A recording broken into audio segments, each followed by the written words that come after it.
தமிழ்நாடே கேள்விப்பட்டிராத அதிரடி விலை குறைப்பு சூப்பர் சரவணா ஸ்டோர்ஸ். தமிழக அரசியலின் பல்வேறு திருப்பங்களை உங்களுடன் பகிர்ந்து வரும் நம்ம நியூஸ் ஃபோக்கஸ் தமிழ் சேனலை மறக்காம சப்ஸ்கிரைப் பண்ணி இணைந்திருங்கள்.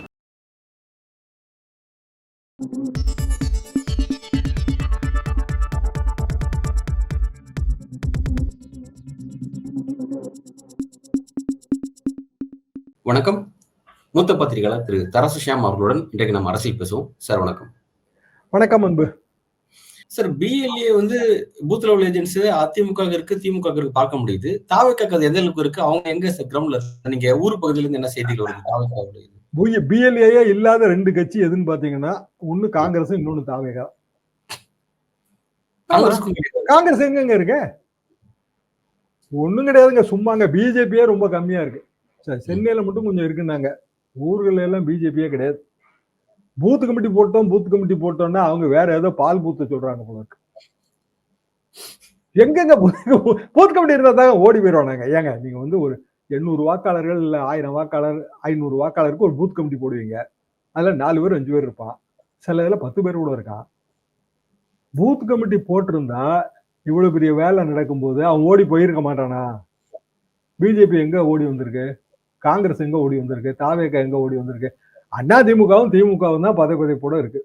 என்ன காரணம்னா, அவங்களுக்கு தான் அந்த ஆட்சியை பிடிக்கிற ஸ்கோப் இருக்கு. மத்தவெல்லாம் எப்படின்னா, இவங்க தயவுல அவங்க எம்எல்ஏ ஆவாங்க. ஆனா அதுக்கே முறுக்கிக்கிட்டு என்ன கேட்கறாங்கன்னா 40 கொடு 50 கொடுன்றாங்க. 50 எங்க கொடுக்க? கேரளால தான் கொடுக்கணும். எங்க இருந்துக்கா கொடுக்க முடியும்? அதுவே வேணுகோபால விஜயை பத்தி எல்லாம் நீங்க ஒண்ணும் பேச வேண்டாம். ஏன்னா அவரு கேரளா இன்ட்ரெஸ்ட். விஜய் பத்தி எல்லாம் எதுவும் பேச வேண்டாம். விஜயோட இன்னமும் 1 to 1 டாக் இருக்கு. விஜயோட 1 to 1 டாக்குக்கு விஜயே இருக்க மாட்டாரு.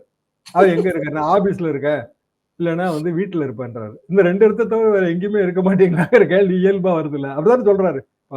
காஞ்சிபுரத்துல நாளையில இருந்து கூட்டம். எப்பங்க சொன்னாங்க? இன்னைக்குதான் சொல்றாங்க. ஏன் சொல்றாங்க? ஏன்னா அவங்க சேலத்துல கூட்டம் நடக்க டிசைட் பண்ணிருக்காங்க. அது இங்க இப்போ கரூருக்கு பிறகு எல்லா கட்சிக்குமே தொல்லதாங்க. விஜயால எல்லா கட்சிக்கும் தொல்லை. என்னன்னா, இப்போ உடனுக்கு கூட்டம் போட முடியாது. இத்தனை நாளைக்குள்ள பெர்மிஷன் கேட்கணும். இன்னென்ன நிபந்தனைகள் இவ்வளவும் கொண்டு வந்தாச்சு. புதிய எஸ்ஓபி பெரிய பிரச்சனையா இருக்கு. 20 லட்சம் வரை டெபாசிட் எல்லாம் கேட்கறாங்க. 20 லட்சம் ரூபாய்லாம் எப்படி கொடுக்க முடியும்? சின்ன கட்சி எப்படி கொடுக்கும்? ஒன்றும் கொடுக்க முடியாது.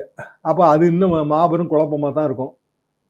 ஆர்ப்பாட்டம் அது மாதிரியான விஷயங்களுக்கு மட்டும் லோக்கலா கலெக்டரோ இல்ல சம்பந்தப்பட்ட உயர் அதிகாரியோ நிலைமைக்கு ஏற்றவாறு பெர்மிஷன் கொடுக்கலான்னு அதுல ஒரு ரிலாக்ஸேஷன் இருக்குங்க. அவ்வளவுதான். எஸ்ஓபி பிடிஎஃப் இன்னமும் யாருக்குமே கொடுக்கல.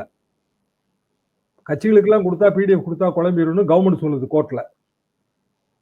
தாவேகா தரப்பு கோர்ட்ல ஆக்டிவா இருக்கு. கோர்ட்ல போய் இல்ல எங்களுக்கு பிடிஎஃப் கொடுக்கணுங்குது. இன்னொரு கட்சி அந்த கட்சி எனக்கு சரியான நண்பர்களை தெரியல. அவங்களும் ஏதோ கோர்ட்ல கேட்டாங்க. 2 பேருக்கு மட்டும் கொடுங்கன்ட்டாங்க. ஆக டிராப்டே இப்ப யார்ட்டையும் இல்லை. அதான் பிராக்டிக்கல் உண்மை. எல்லாமே பத்திரிகை செய்தி தான். அதுலயே இவ்வளவு தொல்லைகள் இருக்கு. அப்ப சேலத்துல கூட்டம் நடத்த பெர்மிஷன் இல்லை அப்படின்னு ஆன பிறகு இன்னொரு பிரச்சனை வருது. எந்த ஊர்ல நீங்க கூட்டம் நடத்துறதுனாலும் குறிப்பிட்ட நாளைக்கு முந்தையே நீங்க அனுமதி கேட்கணும். அதாவது 5000 பேருக்கு மேல கூடுறதா இருந்தாலே விஜய்க்கு கண்டிப்பா கூட்டம் வருங்க. 20,000 பேர் கூட வருவாங்க, 50,000 கூட வருவாங்க. நான் இல்லைன்னு சொல்லல. ஆனா பிளானிங் வேணும், அட்வான்ஸ் பிளானிங் வேணும். அது அவங்களுக்கு சிரமம். டக்குன்னு அவங்க நாளைக்கு காஞ்சிபுரத்துல கூட்டம்னு இன்னைக்கு சொல்றாங்க. அரங்க கூட்டம், பெரிய பெர்மிஷன் கேட்க வேண்டியது இல்லை. 2000 பேருக்கு மட்டுமே அனுமதி. ஒரு கல்யாண மண்டபம் மாதிரின்னு வைங்களா. இது காலேஜ் யாரு காலேஜ்? JPR college.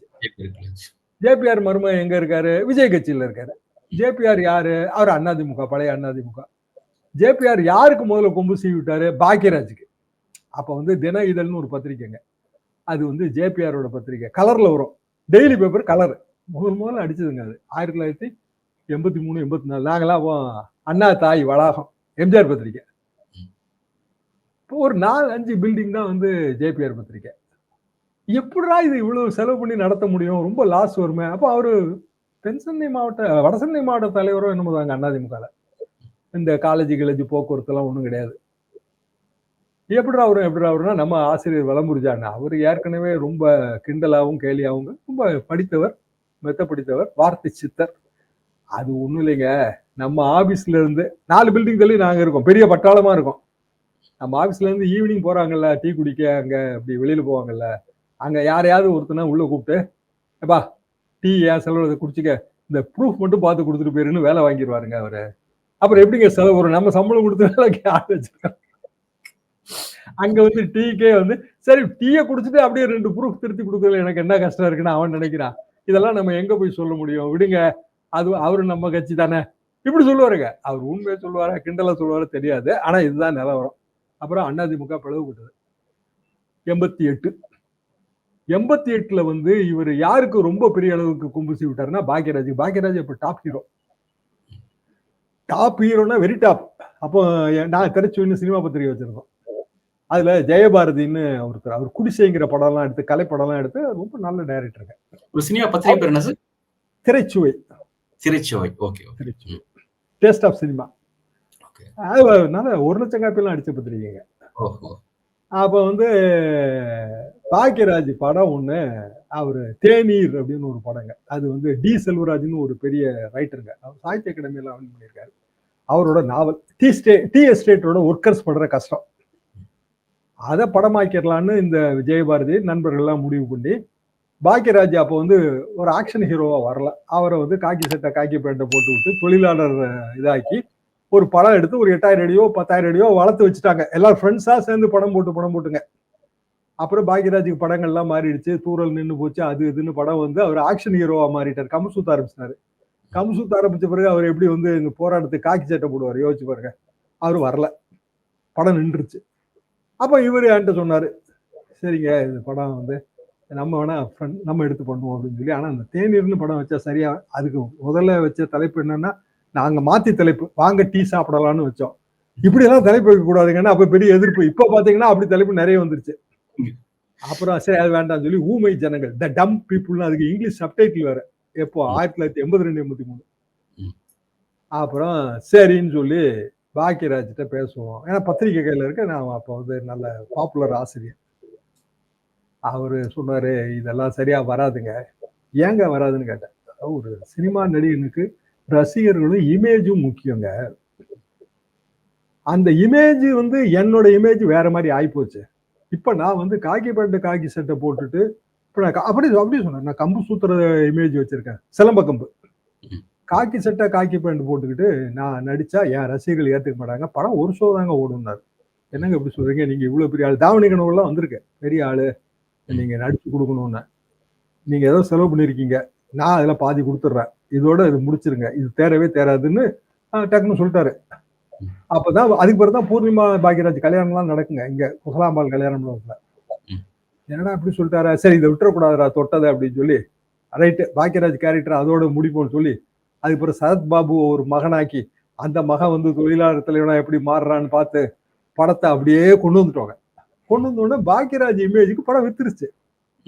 ஆனா பாக்யராஜ் சொன்னபடியே அது ஒரு ஷோ தான் ஓடிச்சு. எதுக்காக நான் இது சொல்ல வரேன்னா, சினிமா ஸ்டாரா இருந்தாலும் இமேஜ் முக்கியம். உலக சுற்றுவாளிமன் படத்துல எம்ஜிஆர் வந்து அழிவு சக்தியான இதை கண்டுபிடிப்பாரு, மின்னல்களின் சக்தி எல்லாம் ஒன்னா திரட்டி ஒரு குண்டுல போட்டு வைப்பாரு.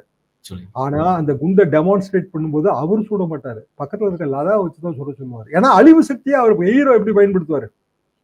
அப்புறமா அது தீப்பத்தி எரியும், கவலைப்படாதீர்கள் நான் தீயை அணைப்பதற்கு உண்டான ஏற்பாடுகளை செய்து விட்டு தான் நீங்க வந்தேன்பாரு. அதாவது அழிவு ஆனாலும் அதை காப்பாத்துறவன் ஹீரோ.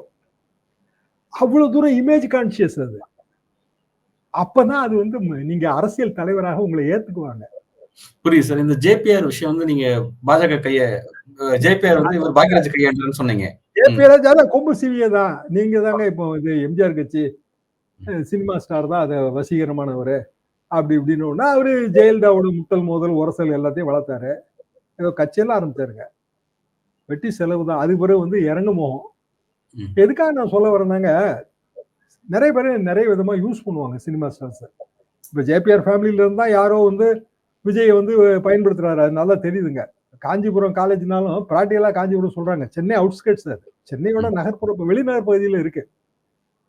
அப்போ ஒரு அரங்க கூட்டத்துல 2000 பேரு கியூஆர் கோடு உள்ளவங்க தான் உள்ள என்ட்ரி அட்மிட் அப்படின்னா, அதுல வந்து பப்ளிக் மெசேஜ் என்ன கிடைக்க போகுது? ஸ்ட்ரக்சர் ஃபுல்லா பார்த்தா ஒரு கார்பெட் ஸ்ட்ரக்சர் மாதிரி இருக்கு. ஒரு ஆடியோ ரிலீஸ்க்கு டிக்கெட் எடுத்துட்டு உள்ள வர மாதிரி ஒரு ஃபங்க்ஷன் மாதிரி இருக்கு. இது எப்படி ஒரு பொலிட்டிக்கல் நிகழ்ச்சியா இருக்கும் அப்படின்ற ஒரு கேள்வி எழுது. இதே மாதிரி வந்து பிற ஊர்கள்ல போறதாக சொல்றாங்க. உண்மையா பொய்யான்னு எனக்கு தெரியல. அதாவது இந்த சேலம் மாதிரியே பல பிரச்சனை வரும். சேலத்துல 4ஆம் தேதி அவங்க கூப்பிட்டாங்க. 4ஆம் தேதின்னு எதுக்குங்க செலக்ட் பண்ணீங்கன்னு ஃப்ரெண்ட்ஸ் கிட்ட கேட்டேன். இல்லைங்க, நாளைய தீர்ப்பு படம் வந்து 4ஆம் தேதி தான் வெளிவந்துச்சு விஜய்க்கு. அதுதான் அவருக்கான திருப்பு முனை. அதாவது அவரு ஹீரோவான திருப்பு முனை. ஸோ சென்டிமெண்டலி இஸ் அட்டாச்சுடுங்க. அதனாலதான், ஏன்னா 4ஆம் தேதி கார்த்திகை தீபம்ங்கிறது அதெல்லாம் எல்லாத்துக்கும் தெரிஞ்ச விஷயம் தானே. போன தடவையுமே அப்படித்தாங்க ஆச்சு. கரூருக்கு ஒரு அந்த சம்பவத்துக்கு பிறகு போறதா சொன்னார் பார்த்தீங்களா, அது வந்து தீபாவளியோட கடைசி சந்தைங்க. ஏதோ ஒரு தேதி டேட் போட்டிருந்தாங்க. எப்படிங்க சாத்தியம்? எல்லாம் தீபாவளி பிஸில எல்லாம் இருப்பாங்க. வியாபாரமே அதை நம்பி தானே இருக்குன்னு நான் சொன்னேன் இதே நண்பர்கள்ட்ட. இல்லைங்க, அவர் சொல்றாரு, நம்ம என்ன செய்ய முடியும்னாங்க. இப்பவும் இந்த 4ஆம் தேதி அப்படிதான் செலக்ட் பண்ணதாக அவங்க சொல்றாங்க. நமக்கு அதுல என்ன உண்மையும் தெரியாது, நம்புற மாதிரி இருந்துச்சு. எதுக்காக நான் சொல்ல வரேன் அப்படின்னா, அவர் ஏதோ அவர் நோக்கத்துக்கு ஒண்ணு பண்றாரு. மதுரை கான்ஃபரன்ஸும் அப்படிதாங்க. அது ஏதோ திருமண நாள்னு ஏதோ ஒரு சென்டிமெண்டல் ரீசன்ஸ். அரசியல் வந்து அப்படியான விஷயம் இல்லை. Constant touch. தொடர்ந்து மக்களோட நீங்க உரையாடிக்கிட்டே இருக்கணும். பல நேரங்கள்ல நம்ம உரையாடல் பாதகமா கூட முடியும். ஆனா அதுக்காக உரையாடல் நிறுத்தக்கூடாது. எல்லா உரையாடல்களும் எப்படிங்க சாதகமா முடியும்? இப்ப இந்த இடம் வந்து விஜய் தாண்டதுங்கிறது ரொம்ப கடினம். காங்கிரஸ் கட்சி ஏற்கனவே பல முறை தாண்ட முயற்சி பண்ணி கீழே விழுந்து கை காலெல்லாம் முறிஞ்சு கிடக்கு. இவங்க 2 பேரும் சேர்ந்து என்ன ஆகும்? ஒண்ணுமே ஆகாதுங்க. சேர்ந்தா திமுக நல்லது. என்னன்னா காங்கிரஸ் கொடுக்க வேண்டிய சீட்டை கொடுக்க வேண்டாம்ல. வேற கட்சியெல்லாம் உள்ள கொண்டு வந்துருவாங்க அவங்க. இப்ப சீட்டு பிரச்சனையில் தானங்க இருக்கு. நிறைய கட்சி வர தயாரா இருக்குங்க. 2 சீட்டு கொடுக்கலாம். 2 சீட்டு கொடுத்தா என்ன ஆகுது? குழப்பம் இருக்கும். சீட்டு இல்ல. விசிகாவுக்கு கொஞ்சம் அதிக சீட்டு கொடுக்கலாம். அப்போ ஒரு 25 சீட்டு காங்கிரஸ் கொடுத்த சீட்டு மிச்சம் ஆனா யாருக்கு நல்லது? 35% ஓட்டு இருந்தா போதுமாங்க. 30% இருந்தா போதுங்க. அந்த பக்கம் பாமக வந்து 2 பிரிஞ்சு அவர் பெரிய ஒரு தனி ஒரு கட்சி ஆரம்பிக்கிற இடத்துல இருக்கிறாரு. சப்போஸ் நாளைக்கு அவரு இருந்தா கூட உங்களுக்கு ஸ்பேஸ் இருக்குல்ல. அவரை உடனே அருள் மறுத்துட்டாரு. அதெல்லாம் இல்லைங்க, நாங்க இன்னும் மாம்பழம் எங்க கிட்ட தான் இருக்குன்றாரு. மாம்பழ சீசனே முடிஞ்சு போச்சா? ஐயா பிஎம்கேன்னு சொல்லி ஒரு கட்சி ஆரம்பிக்கிறது செய்தியில பார்த்தேன். திருப்பி எம்எல்ஏ மணியோட இதையும் பார்த்தேன், ரிபட்டலையும் பார்த்தேன். சரி, தமிழ்நாடு அரசியல் நம்ம ஆரம்பத்துல இருந்து தொடங்கின விஷயத்தாங்க தேவையில்லாம பரபரப்பாயிருச்சு. பல காரணங்கள். So chaos is the new cocaine in politics. ரொம்ப அருமையான ஒரு உரையாடல் சார். விரிவான உரையாடல். தமிழக அரசியலுடைய பல்வேறு பரபரப்பை பற்றி விரிவாக உரையாடினீங்க. உங்களோட ஆழமான கருத்துல வளர்ந்தீங்க. உங்களோட வருகைக்கும் கருத்துக்கும் நன்றி.